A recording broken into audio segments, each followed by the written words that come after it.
Now, the Education Cabinet Secretary, Professor George Magoha, in a recent encounter with the press not too long ago, decided to talk about homosexuals again, and he stated, and I quote, "If you are a homosexual in a boarding school hopping from one bed to the other, your rights end there. Those ones should be day scholars. Be a good homosexual and go and do your things outside." End quote. Now, I don't know if it's just me that is looking at this in a very weird way, but isn't this giving you dog vibes for a second? Or is it just me? Because the way he said, be a good homosexual, go and do your things outside, like, in my head, it sort of sounded the same exact way people usually like talking to their dogs when they want them to do something. Like, Corey, be a good dog and take your blah blah blah outside and I'll give you a cookie, okay? Like, that's exactly how it sounded in my head, because it's almost like he's saying, alright, be a good homosexual and go to a day school so you can stop fucking boys and girls in boarding schools and you can go and fuck whoever it is you want, okay? Because, like, that's exactly how it sounds from my point of view, because even from this entire bit of text that, you know, he went and he blurted out for the cameras and to the media, it's not like he says that he has anything against the homosexual community. He's simply saying that they need to go to boarding schools because, unlike, you know, most of us straight people, most of these boarding schools, especially the high schools, are usually single sex. If it's one sex, then they get to share everything. They get to sort of do things in unison, as opposed to, say, a mixed school, which would actually have the separations of like male and female. There'd be male and female bathrooms, male and female toilets, male and female dorms and shit, like, which would separate people and not allow for, you know, situations like rape and defilement to sort of happen.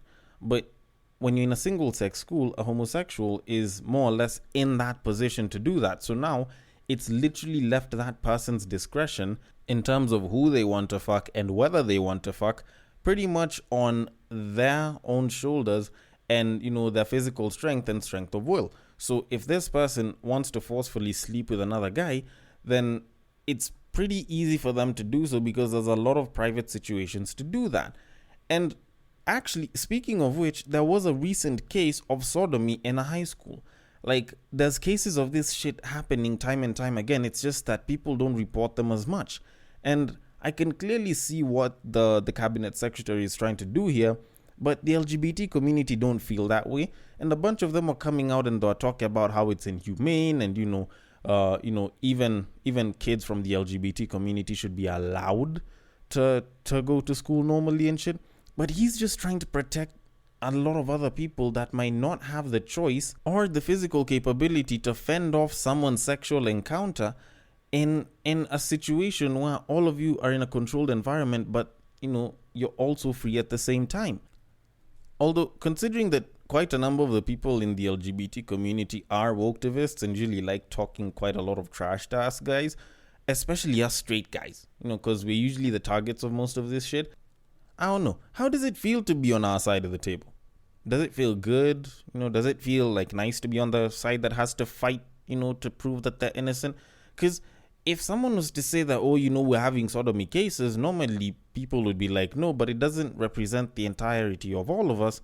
You know, those are a couple of people that need to be disciplined and such. But you know, y'all are the same ones that usually say that y'all should be the ones that are disciplining, you know, your people, blah, blah, blah. And, well, it feels interesting to be on the other side of this goalpost. Because if his directive actually becomes sort of like law and everything, then a majority of LGBT kids are going to be affected by the actions of a minority, and suddenly we'll have a bunch of LGBT woke-activists actually knowing what it feels like whenever they tell us men are trash, and we usually tell them some, not all, and then they're like, oh, but if the shoe fits, blah, blah, blah. And then they tell us to take accountability for that shit. But anyways, that said, we have actually eaten into quite a bit of time, and we should have started the podcast already, so let me just start in my very typical fashion where I say, welcome to Breaktime on Westside, your number one Breaktime podcast, coming to you from Nairobi, Kenya. The man on the mic is a man who knows a little bit about strategies. So if you are one of those people that's in a different goalpost, you know, I can provide you the couple of tips, show you a formation on how to actually win, you know, even though it's an argument, you know, even though sometimes you might actually still lose. He is a man who believes in running his mouth as a form of cardio. It is none other than your tall, dark, and mildly handsome man, Sir Denver B. The show is Tweetstreet, the show where we take a deep dive into Twitter, pull up a couple of tweets, and break them down a little bit. Now, as usual, you all know the drill. You've heard me repeat this drill from, the beginning of, I think it's like the 3rd season or some shit all the way till now. And if this is your first time and you don't know the drill, then I'll repeat it for you. If you've been hearing it before, then, we can almost sing it together because it almost sounds like a song, and it's about how it is that you can suggest the tweets that you'd like me to talk about on this show. So it's pretty simple, and it goes like this. You see that tweet, you like that tweet, you want us to discuss that tweet, you send that tweet. You send it to the DMs of @Bagaka which happens to be my personal Twitter handle, and I will take them from there and I will handle them accordingly. If they do happen to come from Facebook or IG in the name of a screenshot or a screen grab, then the place to send it to on IG and on Facebook is @Breaktime on Westside. The DMs are always open, and I will take them from there and I will handle them accordingly. Now, first of all, I am going to start by saying that this is the final episode of this 7th season of Tweetstreet, and I'd like to thank each and every one of you that's been listening all through this season. And as I mentioned on Battle of the Sexes episode 108, the episode that came out just before this episode of Tweetstreet, that I wasn't entirely sure what it was that I would be doing after this season ended, and I'd actually give an answer on this particular episode, of which I did. And I will be releasing a couple of short clips, just me discussing a few things, nothing too long, probably not even above 10 minutes, just to kind of, keep guys going as I, probably get a bit of rest, do a bit of R&R before I come back for another season of Battle of the Sexes and Tweetstreet. Because honestly, I've been doing episodes back to back each and every week for quite a long time. And I feel like I also need a bit of time to rest. There's the whole getting tired and making sure that you don't burn yourself out. And as I'm avoiding that, I'm also hoping that I can, inject some new creativity, try out a couple of more things here and there, and, just liven things up a little bit here and there. But that said, they will more or less be minisodes, so you might see the term minisode coming back again, and I'll try and see if I can mix it up, mix a bit of the serious with the funny, just try and have fun with shit, alright? But anyways, that said, we should move it on to our tweets for this episode, and before I get to that, we need to talk about Valentine's for a little bit, because a few people came up to me, or at least hit me up, and they were like, how is it that someone who discusses love, sex, and relationships said nothing about Valentine's Day, even though his episode came out just around that same time? And honestly speaking, I didn't even think about it when I was doing the episode. I didn't mention it at all, and there's a particular reason for it. Now, first of all, to anyone that asked me what it is that I did for Valentine's and, asked me what it is that I was doing during Valentine's, I just straight up told them that I was busy. And it's actually true, I was busy. I was recording and editing for Battle of the Sexes episode 108 to come out on Tuesday, and whether or not I don't care about the holiday in and of itself doesn't really matter, because that episode needed to come out. So that kind of hindered me, and it kind of took my thoughts out of it. But more so than that, I've always kind of seen Valentine's as a very overrated holiday, because in some way I feel as though it's more about the expectations than the celebration of love that it's supposed to have. And I'm not gonna get into the whole, companies profit off of it, blah blah blah. I just feel like people take it a little too far. Like, take for example, I was on IG like the day after Valentine's, actually about 2 days after, and I stumbled on this lady, Maureen Bandari, an influencer, and she had asked people what they got for Valentine's, and there was this one person who straight up came and said that the mans who lives outside of Nairobi went and got her like $500,000 in cash and gave it to her, and she had been pissed at him on that same day because he took a while to come through and like meet with her and shit, but apparently he had car trouble and his brakes were fucked up. Now, he hadn't fixed his brakes, but he still brought her $500,000 in the name of go and buy yourself some kitchenware and cookingware and shit. And in my head I'm like, how dumb do you have to be to sideline your own car, which you have to fix up because you're going to have to take to work and shit, because he didn't have cash after that, and give your woman all of that? Like, I'd have pulled off like 100 G's, or hell, maybe even 200 G's before I give it to her, just so that I know very well that I'm going to go and secure my car and keep shit working and shit.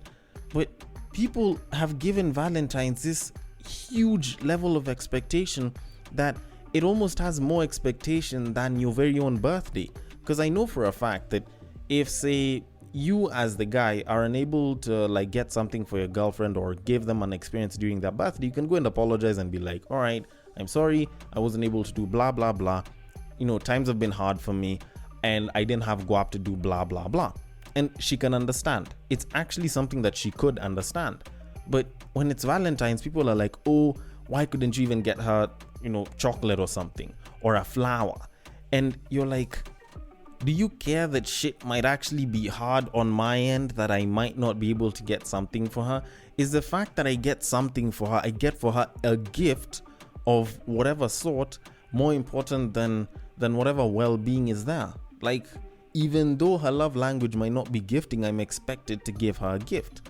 And the way I look at it, it doesn't feel that genuine. It doesn't feel that good, because it's like you have to get her something. And in as much as I can make the whole holiday argument of, oh, I can love her on every single day, it doesn't just have to be one day, like that's just my main problem. The level of expectation behind all of it is a little too much for my liking, and I just don't subscribe to it. But anyways, that's just me. I'd like to know your 2 cents on it. And we need to get into these tweets, so on to our very first tweet. No one receives the bare minimum like a girl who is out to prove that they are independent. Honestly, I was so ready to disprove this. I was so ready to disagree with this when I saw it at first, but it's actually true. I actually agree that this is true. If you as a shorty are going to prove, like if you're trying to prove that you're independent, like this whole thing of, oh, I make my own money, oh, I do this for myself. If you're going to try and do that, then you're definitely going to get bare minimum or even below bare minimum, because clearly you can afford to get that shit yourself. Like, I'm not saying that you have to make sure that you act as dependent as possible as a babe, but there's something about trying to show it and actually being that kind of draws the line between how much you can get from your guy in the name of romance or, just about anything.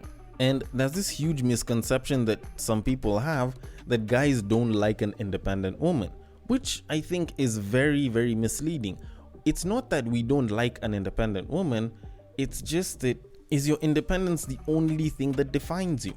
Is it that, you're trying to show that you're a boss ass bitch, that you're going beyond the level where I'm supposed to come in and actually show that I'm the man and, do shit for you and substantiate my value in that relationship? As in, are you so much of a strong black independent woman such that now you're also the man and my position and role as the boyfriend is already filled? Because if that's the case, then why would I really exist there if I can just, be the toy that, gets to enjoy shit and gets to give very little? Because that's exactly where we start to see ourselves if we are in a relationship where the babe is actually proving that she's the independent one. Of which, at this point in time, I'll tell you, it is not about dependence or independence, but rather about interdependence. Such that you might be independent as a babe, and I'll be expected, at least by culture, to be independent as a guy, but maybe I'll be I'll be handling the bills and shit, but if I go through a tough time, you'll be there to back me up. You might be the emotional rock that, holds the relationship together, but even you have your downtime, so even I'll have to, come and cheer you up and hold you and make you feel nice and shit. Like, there has to be that interdependence. So, in one way or another, having an independent babe can actually be really good for you as a guy. But at the end of the day, is it that she is independent and is she, comfortable with it, that, she can be interdependent? Or is her ability to be independent more important to her than the interdependence that is required in that relationship? You get? Anyways, all that said, I will leave it at that and I will move it forward. So on to our very next tweet. Money shaming men is disgusting because the pressure on men to have bare money is so dangerous, especially for black men, whereby a lot of them make their whole identity centered off making money. This pressure then leads to thinking making legitimate money is not the way. It's sad, the quality of a man is so much more than what he is making. The people are so shallow, it's sickening. A man could make bare money and treat you like absolute shite, and a man could make a bit less and have the best character. Personally, a man's character is what matters to me because money comes and goes, but a genuine character is rare. Some of you weirdos are so bitter and have no life that you're upset that I'm tweeting with nothing but good intentions for black people. What coons you are, hating on your own people. What the fuck? It's sad. Emancipate yourself from mental slavery. You have young black boys feeling pressured to bang fraud, to deal etc, which most oftentimes only leads them to prison or in an early grave, and you're vexed because I don't want that for my people? I absolutely hate some of you idiots. Small-minded fools. Alright, I like how she's actually said this and actually talked of it as money shaming, because at first, if I was to talk about this, I'd probably be like, oh, it's just the fast life. It's the way social media has affected us, and there's people with money and it's making it seem as though you're not doing it as well and shit. But I feel like it actually is money shaming at its very core. Like, guys are money shamed about shit, and it's a constant thing that happens because on one end, you're expected to be making all of this money, even though people don't know how you're supposed to be doing it. And on the other end, there's that morality that you kind of have to have, and you have to be this good guy, this upstanding citizen, and so on and so forth, which will push a lot of people into doing illegal shit just to make money. And it's something that we hear about on a day-to-day.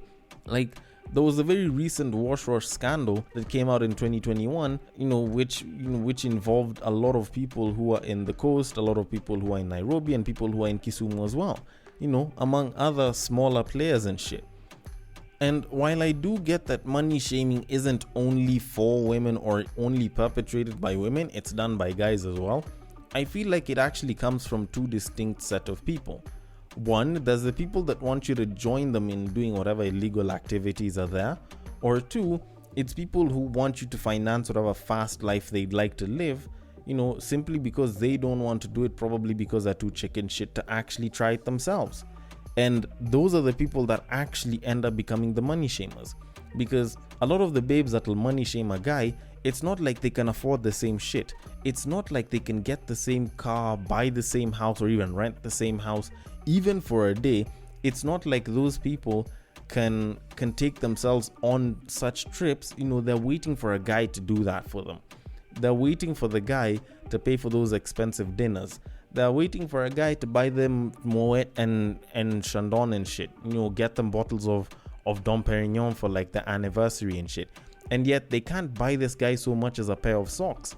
And they expect all of that. And there's guys that are in that table as well. There's guys that fall under that group as well. And those ones are the ones that look forward to you buying them booze, or, making sure they get access to certain places, or getting access to certain girls that they'd probably want. Or guys, if they play against the home team and shit. And honestly, I feel like it's a very nasty sort of way to live, but some people like to live that way, so I will let them have that. But my take on it is slow and steady wins the race. You don't always have to get it all so early and so quick, and if anything, it usually tends to get lost just as fast as it comes. So just keep it nice and slow, and always just try and grow yourself a little bit every single day. But anyways, that said, on to our final tweet of this episode. Relationships and marriages are not lasting these days.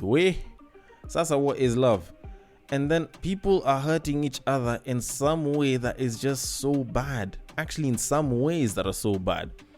Ayo, my singles, let's find each other somewhere so we can discuss the way forward. I feel as though if there's one mistake that we as a generation have, call it millennials, Gen Z, Gen Y or some shit. If there's one lie that was peddled to us so well, it's that love is what keeps relationships together. Like, I feel like that's probably the biggest lie that's been peddled to us all our lives. The whole idea of you can love someone forever, I feel, is genuinely a lie that's fed to us on a daily. Like, I've heard people who are in relationships that have zero love, but they've been together longer than most of the people that say that they're so in love they do anything for each other. Like, there's people that got into arranged marriages and have managed to last in those arranged marriages for decades, and it's not because of love. Like, if anything, it's probably even because of the lack of love. Because some of the people that usually talk about, oh, my love is unconditional, oh, I do anything for you, those are the people that end up leaving after a couple of months or just a few years. And don't get me wrong, as a man that's grown in this generation, as a man that loves R&B, that has watched rom-coms and thoroughly enjoyed them, I can say for a fact, I love the idea of love. I absolutely love it. Like, I don't have anything bad against love. I just have a problem with how people have sold it as the only way to keep a relationship healthy, as like the only way people can be in relationships and have, like some semblance that it's going to be sustainable and long lasting. Which, from the reasonable amount of time I've been doing this whole podcasting thing, is probably one of the bigger lies. Like, there's so much more to it, whether it's just a regular relationship, whether it's something long term, whether it's a marriage. Like, there's more to it than just the love. Like, there's the actions that you take, there's the trust that you have, there's the insecurities. Like, I kid you not, I know a guy who had told me how he had been with this one babe for like a year and a half. They loved each other, hell, they still love each other to this day. But these guys were so toxic, they used to fight regularly. This guy even showed me where his stab marks are, because he used to get physical quite a lot. And at some point, he had to end the relationship. And he tells me to this day, like, even when he's with his new girlfriend and, he loves her and everything, he still looks at this babe and he still has mad love for her. But even he was like, yo, even though the both of us still have a lot of love for each other, at some point, I accepted, and even she later accepted, that we were so toxic, if we stayed together for a lot longer than that, one of us or the both of us were probably going to end up dead. And I totally agree with that shit. Plus, in as much as love can be this amazing thing and people can talk about how they're so in love, that feeling usually sort of fades away after a bit of time. And the real test of a good relationship is whether you guys can last beyond the feeling, whether you guys can last beyond the butterflies in the belly effect that people have for days, weeks, months, and sometimes a few years. Because if you guys can actually go past there, if you guys can actually stick along and continue on that path beyond those feelings, then I think that's where you can say that a good relationship is being molded. That's where you can actually see if your relationship is going to be healthy. So are you guys listening to each other? Are you guys caring for each other? Are you guys supporting each other when one side is down? And are you guys there for each other through good and bad? Like, that's the shit that we need to actually go and look into in the name of actually sticking in a relationship and actually having it last. So honestly speaking, I can get why a lot of relationships and a lot of marriages aren't working, because at the end of the day, people weren't taught how to last long beyond the good feeling that comes in at the start. People were simply told, go in when that feeling is there, make sure it's mutual, and then you guys should be good to go, which is absolute BS. Because usually that's where the movie ends. They don't tell you that after the movie ends and the cameras go off, like, if you actually look at a real relationship, it goes well beyond that. And I feel like that's what most of us should be nurturing right now. And fortunately, we are doing that, in as much as we're doing it in smaller levels, but we are trying to push it up. Although, then again, I might be wrong about all of this shit. So I want your thoughts on this. The DMs are open on Twitter. It is at BagakaTheD. Make sure you drop your thoughts and comments below. If you are on IG or on Facebook and you want to reach me there, at Breaktime on Westside is the handle to hit me up on. Thank you so much for listening all the way till the end. And if you are listening through Castbox, feel free to drop your thoughts and comments below and I will attend to them accordingly. And I will catch you guys on the next break.